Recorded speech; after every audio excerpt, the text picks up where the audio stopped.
자, 이부진 호텔 신라 제주 사장. 지금 뭔가에 공을 들이고 있다고 합니다. 지금 제주도에 맛집 만들기 프로젝트를 진행하고 있는데 이게 사회공헌 활동과 맞물리면서 아주 큰 호응을 얻고 있다고 합니다. 어떤 이야기인지 이동영 차장과 함께 자세히 알아보겠습니다. 이동희 차장. 네.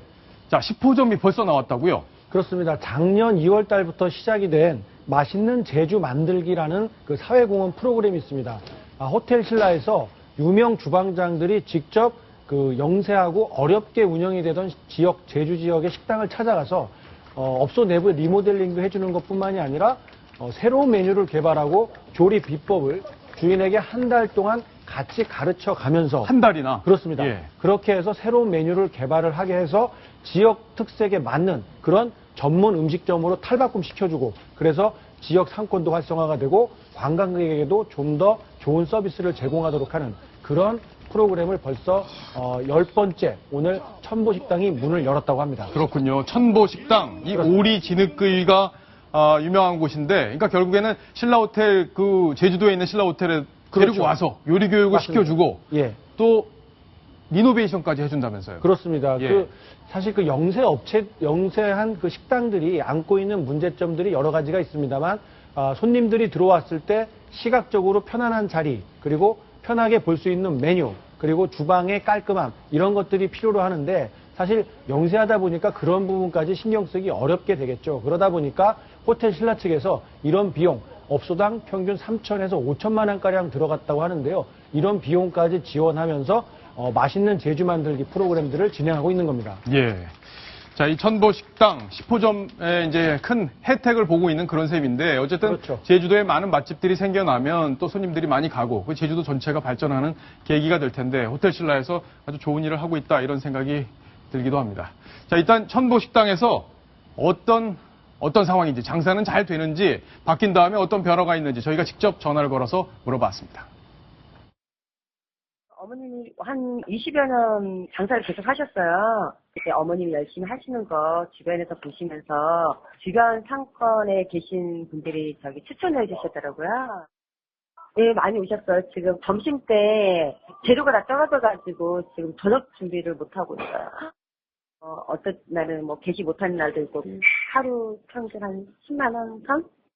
지금 계산을 해봐야 되는데 지금 한 100만 원 오른 것 같아요. 한 2시간이요 지금. 예, 너무 맛있다고요.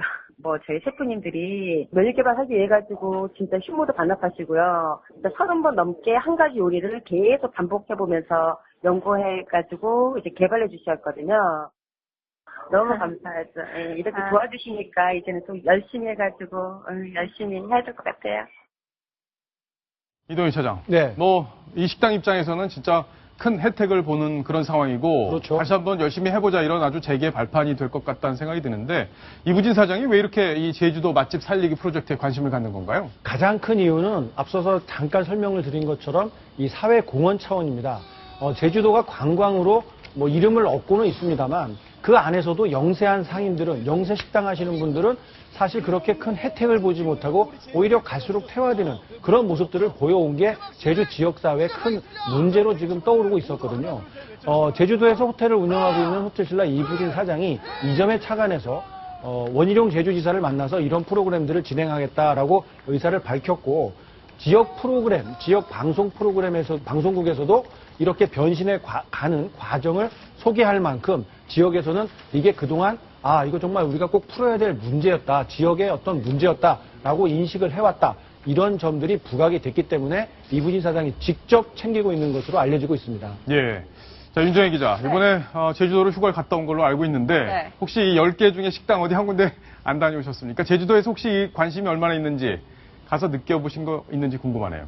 사실 제가 처음 갔을 때는 사람이 생각보다 너무 많이 없었어요. 그래서 예. 왜 이렇게 사람이 없냐, 휴가철인데도 불구하고. 그러니까 이 메르스 사태 때문에 그 이후로는 이렇게 사람이 없다라고 관광지에서 얘기하긴 하더라고요.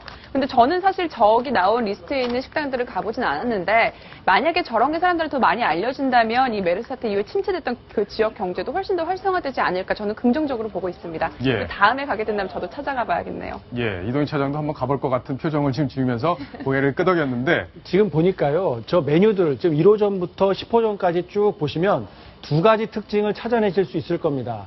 이 호텔 신라 쪽에서 어떤 점에 포인트를 두고 있냐면요, 첫 번째는 대중성입니다.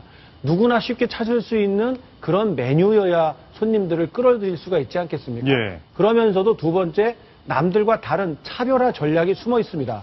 그냥 순대 국밥이나 이런 것이 아니라 고기가 어떤 종류가 들어가는지, 해장국을 만들어도 보마를 넣었는지 낙지를 넣었는지, 해장국을 또 칼국수와 낙지를 섞은 그런 해장국, 그리고 오리요리를 해도 진흙구이라는 남들과 차별화된 요소, 이런 것들이 가미가 되어야 경쟁력을 가질 수 있다. 이런 점들을 영세 상인들에게 잘 가르쳐주고 있는 것 같습니다. 예, 지난번에 저희가 이 자영업 하시는 분들이 한 달에 100만 원도 못 버는 경우가 절반 정도 된다는 뉴스를 보도해드렸는데, 뭔가 이렇게 차별화되고 하는 포인트가 있어야 손님들이 더 찾지 않을까 이런 생각이 듭니다.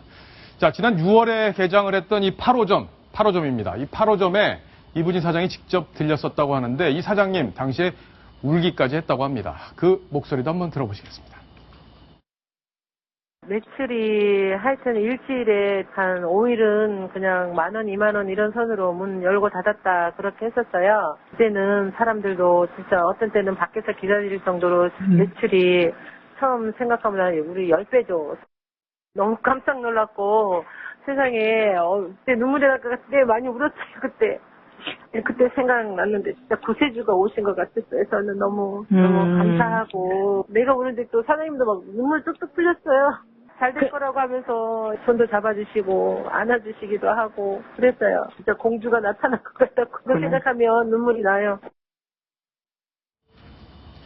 예, 지금 보면 그 이부진 사장이 어떤 우리 사회에 어렵고 힘든 소외된 사람들의 손을 잡아서, 그것도 그 호텔 신라 사장으로서 가장 잘할 수 있는 것들을 갖고 좀 약한 사람들과 같이 동반 상생하겠다. 예. 또는 동반 성장하겠다.